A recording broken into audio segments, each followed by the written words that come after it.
That, Army Secretary Ryan McCarthy delivers remarks at the National Press Club in Washington, D.C. On Newsmakers this week, our guest is Director of the Congressional Budget Office, Phillip Swagel, and helping with our questions in studio to veteran tax and economics reporters, Richard Rubin of the Wall Street Journal, Jim Tankersley of the New York Times. Director Swagel, before we get to those questions, for those outside of D.C., explain first what the Congressional Budget Office is, who you answer to, and what viewers should take away from your latest reports, your budget and economics outlook. Oh, okay, yeah, and thanks very much for having me on the program. So the Congressional Budget Office supports the Congress in its budget function.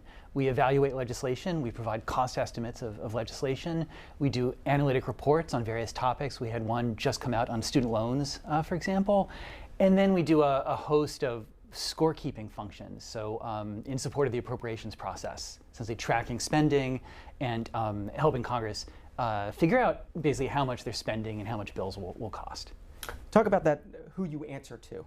So we're a nonpartisan agency, and we answer to the Congress. We work through the two budget committees, the House Budget Committee and the Senate Budget Committee, but we work for the entire Congress. So generally our work is for the chairs and ranking members of the various committees of jurisdiction. So if there's something on healthcare, that would often be in the Senate for the Finance Committee or the Help Committee, and similarly in the House. And so in some sense we answer to all the members and support all the members equally on a nonpartisan basis. All the members very interested in your budget and economics outlook that came out recently. What's the takeaway from that? So the takeaway in some sense is twofold. On the economic side, we have continued GDP growth in our forecast, but large budget deficits that persist. So over $1 trillion a year over the next 10 years, and the debt to GDP ratio reaching unprecedented levels over the next 10 years and really over the next 30 years, going up to about 180% of GDP, a level never seen before. And that's what's striking, is that conjunction of an economy and a labor market that's really in pretty good shape, especially on the labor market, and a budget deficit that is wide and getting wider. What's the tipping point? What's too much? You know, we don't know. We know that as the debt to GDP ratio rises, that will have some negative effects on the U.S. economy, right? It eventually will lead to a drag on consumer spending and business investment through the effect on interest rates. Even though we don't see that now, we know at some point it will. And rising debt makes the U.S. economy more vulnerable in the future. So if our debt level is higher and interest rates do rise, that will make our fiscal challenge all the more difficult. So we don't know exactly when that tipping point will come, but we know there's a rising vulnerability from the fiscal trajectory. And to jump off of that, so you had, a lot of people would have said a decade ago that if we're at the points we're at now, where deficits and debt to GDP are where they are, that we would already be feeling some of those effects. Have you, what was your view on those issues 10 years ago, and have you sort of changed your view about when and how deficits and debt affect the economy as a whole? Yeah, so there's a sense in which we can look at the economy now and understand why interest rates are low, right? There's a variety of reasons. The growth in the rest of the world has some problems and recent challenges with the virus situation in China and the rest of Asia. That certainly led to lower interest rates in the U.S. And we see that situation. When the rest of the world has a problem, the U.S. economy is a safe haven in a sense, and our treasury bonds are. Inflation has remained low in the U.S., and in some sense the risk-taking appetite of markets and market participants has been lower than I think people expected, and all that leads to lower interest rates. So in some sense we understand it, but you asked, has it changed my view? And sure, 10 years ago, if you told me where we were in the sort of the economic cycle, 10, 11 years into an upswing, with the unemployment rate at 3.6, no, I would not have expected interest rates to be as low as they are. And that's led to a rethinking in the profession, and certainly at CBO, over the last year since I've been director, we have marked down our projection of interest rates really substantially. What were you doing 10 years ago, and what did you do before you took this job? So I'm a professor at the University of Maryland School of Public Policy. I'm on leave from the University of Maryland while serving as CBO director. So 10 years ago, I had left the Treasury Department, where I was the chief economist at the Treasury the last 2 years of the Bush administration, and I was in academia then. So, speaking of administrations, the president's budget for fiscal year 2021 just came out this week, has very different forecasts on growth and deficits than the CBO forecasts. In the next 10 years, it foresees growth of 3% a year, which we haven't really seen in a long time in the United States. And I'm curious, what do you make of the divergence between your forecasts and the White House's on growth and on deficits? Yeah, so we're analyzing the president's budget now. It's something that the CBO does every year. We'll have a full report. Jim, as you said, their GDP number is pretty different than ours, and the trajectory is different. In a sense, they have a different way of doing the forecast, because their forecast assumes that everything the president has proposed is enacted, and our forecast assumes just current law. So that probably accounts for some of the difference. They have stronger productivity growth than we do as well, and so that would be a difference. We have productivity growth rebounding from the pretty low productivity growth after the financial crisis. So we see better than that, but not a strong productivity growth over the previous decade or two. So that's kind of the main differences. Are there a set of policies that CBO has modeled that you think could produce that type of productivity growth?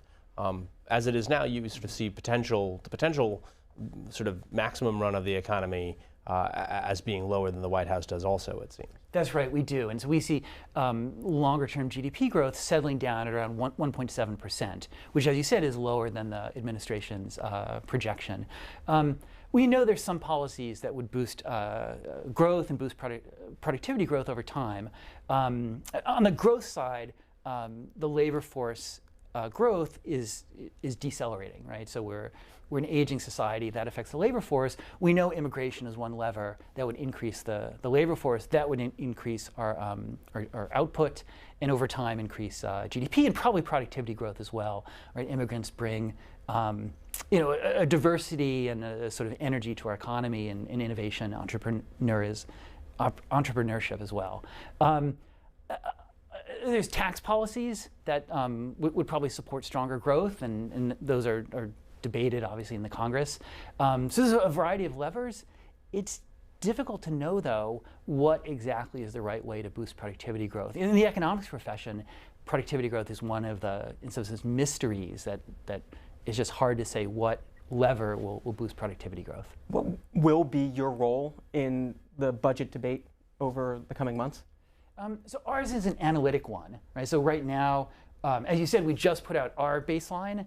Now we're analyzing the president's budget, and then in March we will put out a new baseline that accounts for the actual dollars of spending over the last year. When the president puts out his budget, we get more information on the actual spending over the last year, and so we'll crank through all that and then put out a new baseline in March.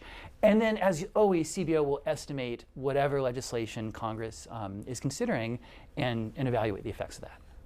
As you think about what legislation you're evaluating, you obviously hear a lot from members on both sides with sort of big ideas. And so I'm curious how you're looking sort of 10 to 12 to 15 months ahead at things like climate legislation, Medicare for all, things that would take a fair amount of analytic work to do. How far along is CBO in its sort of analytical capacity and work on some of those things that a new administration, a new Congress might, but not necessarily bring in the future? Yeah, it's one of the challenges of the job is to figure out what we need to work on now, because CBO is at its best when we've done the work instances before the legislation comes to us.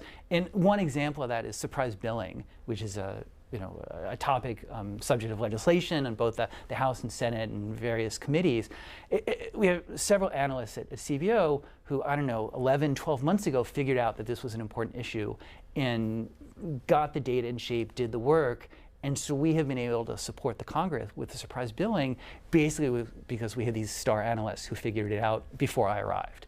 So that's our challenge now. We're working on some of the issues you mentioned on climate.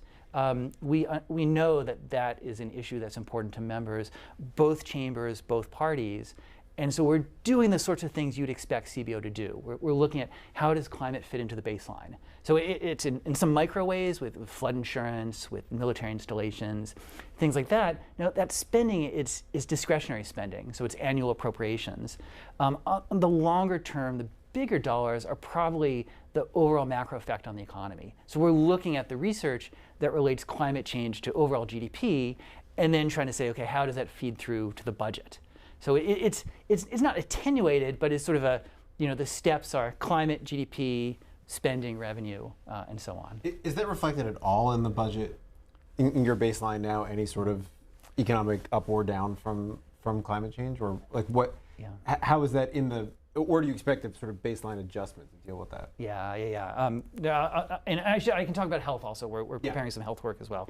The climate change is implicit in the budget now, right? We have a projection for the flood insurance program and so on, but is not broken out separately. We don't have a line that says the effects of climate does this to flood insurance and things like that. But that's what we're working to understand. So it's implicit, and we're working to make it more explicit. And of course, once we have those connections, then we'll be in a better position to analyze policies in the future. And could that then lead you to a position where hypothetically CBO could score a bill to reduce carbon emissions as being pro-economic growth because it would theoretically reduce the effects of climate change on the economy?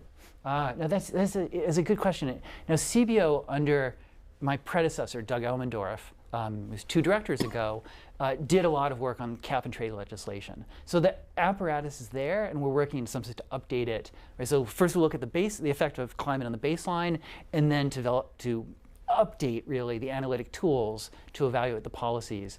But the policies you said is the sort of thing that we would do, and we'd work jointly with the Joint Committee on Taxation, which does the revenue estimates, to say, well, what's the effect of some policy on the economy, on the carbon and other emissions, and then ultimately, what are the costs? One caution is that the sort of thing of avoiding future disasters doesn't score, right? So we would talk about it, and we would certainly provide as much information as we can, but in some sense, avoiding future disasters is a good thing, and it has a cost to it.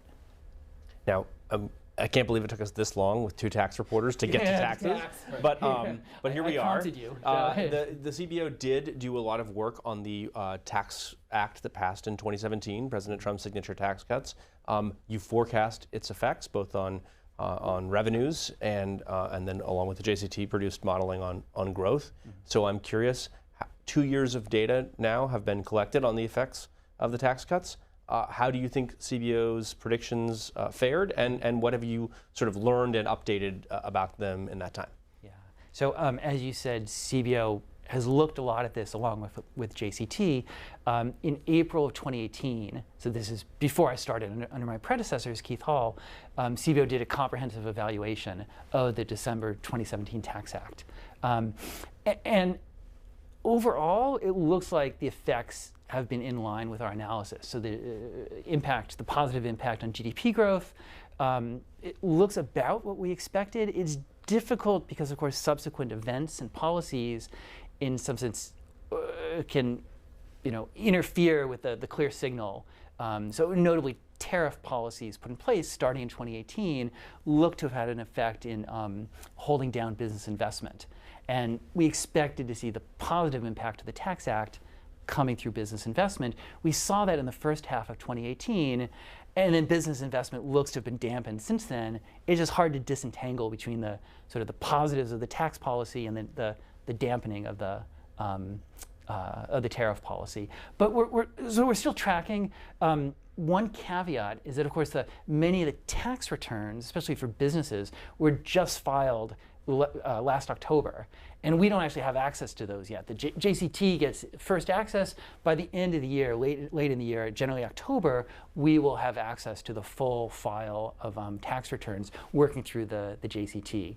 What we do see is the incoming revenue, right? The payments by companies, and on the whole, those are in line with our analysis, but with a couple of important changes that we detailed in a blog post last week. And I can go into those if. Well, if you could maybe just tell the viewers, you did estimate that it would reduce revenues over a decade. Can you just sort of talk a little bit about that and the Absolutely. And to build on that, we had the Treasury Secretary this week sort of reassert the administration view, which is that the tax cuts will not just generate growth, as you said, but generate enough growth to pay for themselves. And so you can sort of elaborate on absolutely what effect it's having on revenue and whether it is in fact paying for itself. Okay, absolutely. And maybe I'll start there and then go back to the corporate side, where we're looking carefully at the incoming data and learning more, as Jim, as you said. So on the overall, we CBO in April 2018, in this comprehensive analysis, we indicated that the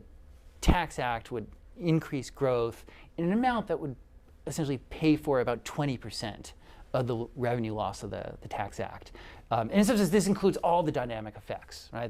There'd be stronger growth, that would mean higher revenue, but the stronger growth would also have an effect on interest rates, and that would lead to some increase in net interest outlays. And so the overall of all that is about 20%. So we think roughly it paid for 20% of itself. Again, the administration has a stronger growth outlook, and I haven't done the math, but maybe they have in mind that with a stronger outlook, there'd be more revenue, and that's the sort of thing they might have in mind. But that's our take is the 20%. Yeah. Go ahead, finish. Okay. I was just saying, on the corporate side, we've learned a lot in the 2 years. We don't have the returns.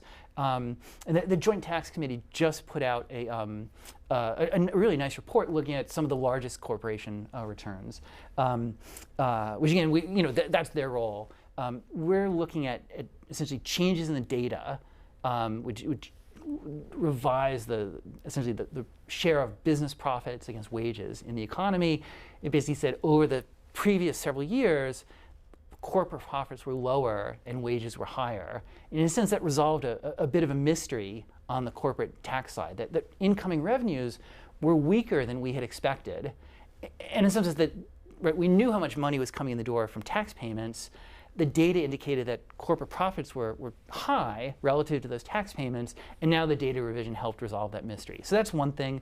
The other thing we have is really 2 years of both the regulations pertaining to the tax law have been put forward by the Treasury and the Internal Revenue Service within the Treasury, and then taxpayers have reacted to that. And so we're seeing some of the incoming revenue as a result, and that also has led us to mark down our expectations of revenues. With less than 10 minutes left with Phillip Swagel, the CBO Director, I want to focus on that for a second. When your projections differ with whether it's the White House or members of Congress, can you talk about what happens then? Do you sit down with those groups and say, this is why we should be looking at this data and this is why we came to this conclusion? How much back and forth is there to try to show them why you projected what you projected? Oh, okay, sure. So we have a different role than the OMB or Council of Economic Advisors that sometimes does similar things for the president, for the White House.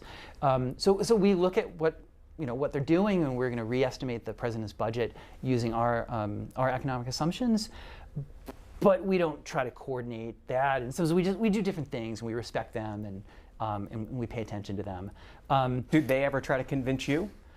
Not on the macroeconomic side. We just, in some sense, it's I think parallel play would be the the metaphor. Or agree to disagree. Yeah, exactly. It's not agree to disagree. There's a sense in which we're all talking about what's the economy going to do over the next 10 years. We go out 30 years, and anyone's level of confidence of what GDP is going to be in 8 years, I think everyone should have some humility about that. So we see a wide range of opinions. We think we are in the middle of the distribution of possible outcomes. So we think we have a very reasonable forecast. It's pretty much in the middle of the distribution of, say, the blue chip forecasters. So it makes us comfortable. We're not sort of out on a limb here. But we recognize the diversity of opinions. And I should just add, at the staff level, we work very well with executive branch agencies, right? So if there's legislation that affects something in a cabinet department, a new program at the Veterans Administration, our analysts would talk to the analysts at the appropriate place and say, okay, how much would it cost you? What would you do? And we use that information in our cost estimates So there's very good cooperation sort of at that technical level. You've been on this job about 8 months now? 8 months, that's right. Do you like it? It's really interesting. I was about to say it's a lot of fun, which it is also. The people, which only an economist could say that. The people at CBO are fantastic. The economic knowledge, the institutional knowledge is incredible. And the issues are just endlessly interesting. And you had asked me before, I didn't answer this directly, but I meant to. It says members of Congress can disagree with us. And in some sense, the challenge and my responsibility is to explain it. Right? If a member says, this is wrong, or a staffer says, this is wrong, can you explain it? I have to be able to explain it in a way that is sensible. And if I can't explain it, I'm not doing my job. In that 8 months, how many members' opinions have you changed if they come to you and say, this is wrong? It's not that I'm trying to change opinions. I'm trying to explain, here's why we see it the way. How many of them have said, oh, I understand why you see it that way now? It happens. I'm not going to name members, but you're welcome to. Yeah, exactly. There's there's just some issues that are. It's not that they're complex, but just trying to think through all the ways that the economy interacts with the budget. So we do a lot of work on healthcare, for example, and so there's provisions that say would affect drug prices, and that has a budgetary impact. Essentially, the federal government subsidizes insurance premiums through the tax code. Right, everything comes back to the tax code. So, the employer-sponsored insurance is tax deductible, and then there's tax premiums through the Affordable Care Act. So anything that changes drug prices can therefore change insurance premiums, and therefore affects the fiscal situation. So just setting that out. I'm not trying to change anyone's opinion or view. I'm just giving the analysis of sort of here's the steps, here's how it works. I was going to get back to a point that Rich raised earlier, which is that several of the Democrats running for president in this cycle are campaigning on a Medicare for All plan. And if one of those candidates were to win, I'm curious if CBO is equipped to, and if it's harder to analyze plans that we're not talking about billion or $100 billion changes to the economy, but tens of trillions of dollars over 10 years. Well, how does that change the way you approach analyzing a plan if it's just that large and potentially consequential? Yeah, it's exactly the right question with these large policies. And in a sense, we have to start with humility that the range of uncertainty was something that changes, as you said, the whole economy will be large. So just before I arrived, the CBO put out a report on single-payer healthcare, and my colleagues testified this at the House Budget Committee. So we started building the analytic capacity to analyze those sorts of programs. In a sense, we're looking very broadly, so at various ways to expand insurance coverage, because we realize there's substantial congressional interest in expanding coverage, whether all the way to universal coverage, such as with a single-payer system, or incrementally building on the Affordable Care Act, putting in a public option. The administration has put forward an HRA rule as health reimbursement accounts, and so we're looking at that as well, at how that will affect the healthcare system. So we're building capacity in some sense in all of these ways, as you said, to be ready, right? To be ready if in 2021, whatever direction policy goes, we're hoping to be ready. I want to come back to budget deficits. I hear from readers, I'm sure you hear from members, that a balanced budget should be a goal. Is that a worthy goal, and what are the levers one could pull to get there if you think if that's something worth doing? Yeah, in some sense, the CBO, we don't say what the goals are because intrinsically that involves value judgments, and so our role would be to provide the analysis. And a balanced budget would be one. We could say here's the effects, the economic effects of moves toward a balanced budget. And I certainly do that. And so, for example, one of the points I make is that people talk about PAYGO, and so a move toward PAYGO would be, in some sense, a move toward fiscal adjustment. But there's a sense in which PAYGO by itself actually a little bit makes the problem worse. It makes it harder, because the things that are being used as a pay for, of course, are no longer available to address the existing imbalance, right? Which is quite large. So if you think of like PAYGO as taking away the low-hanging fruit, well, then the subsequent decisions are yet more difficult.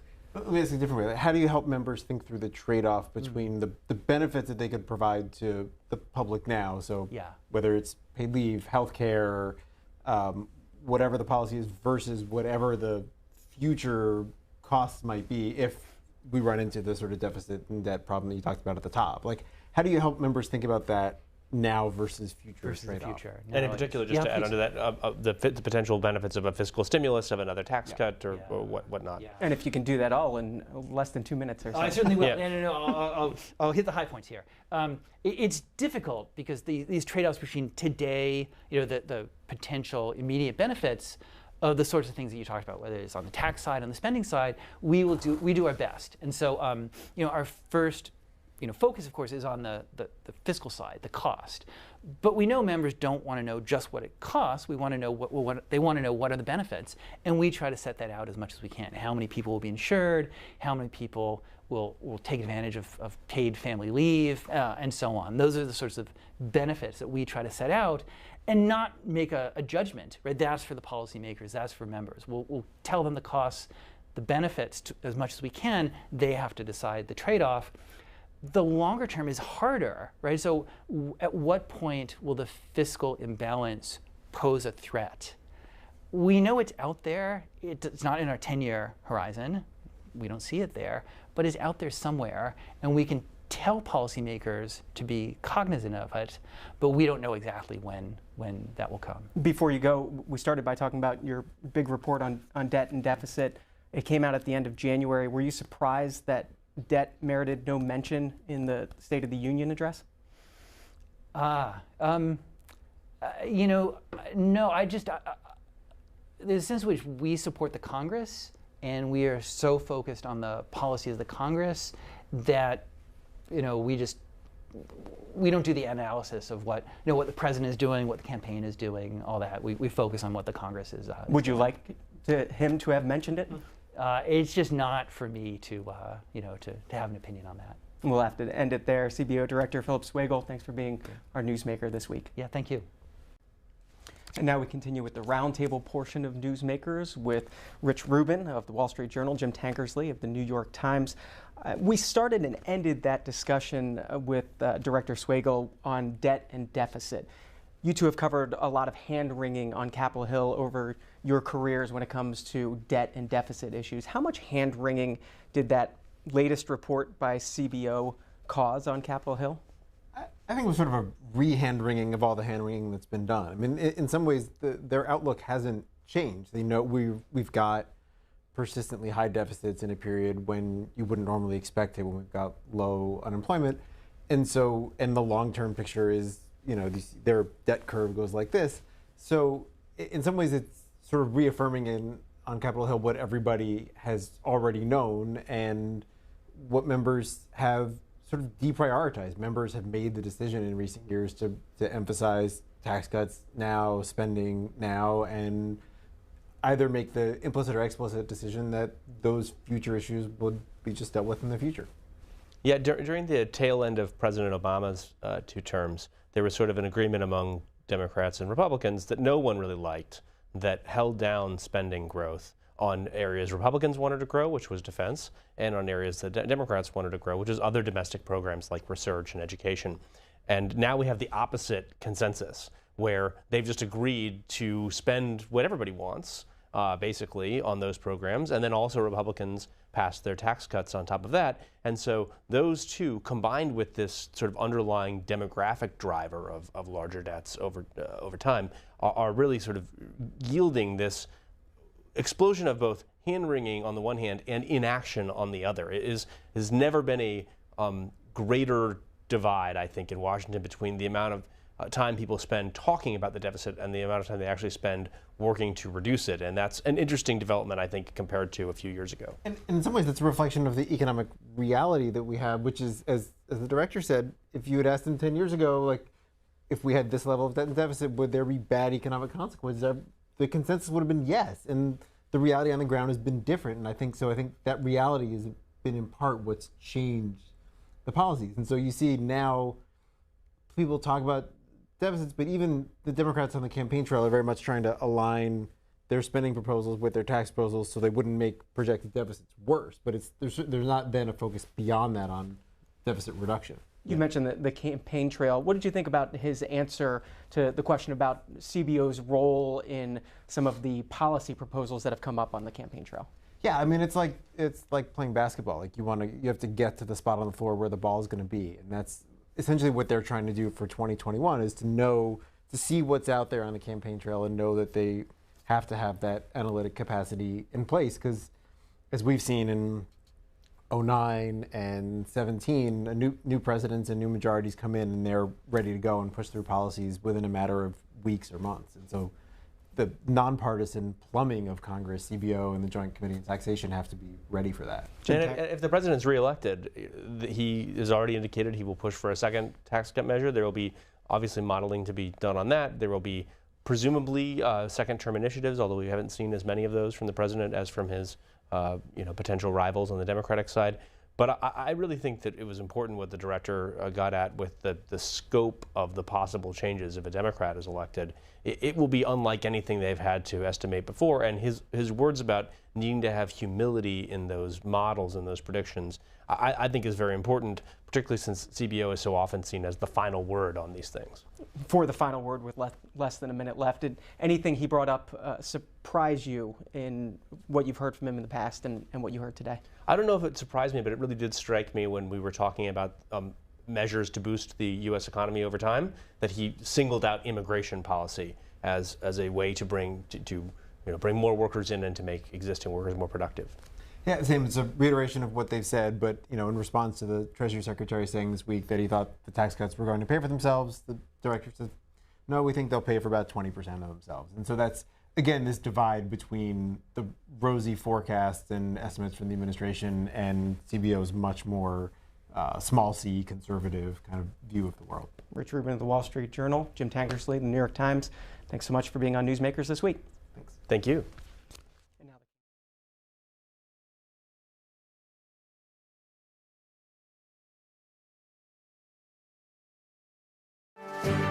C-SPAN, your unfiltered view of government. Created by cable in 1979 and brought to you today by your television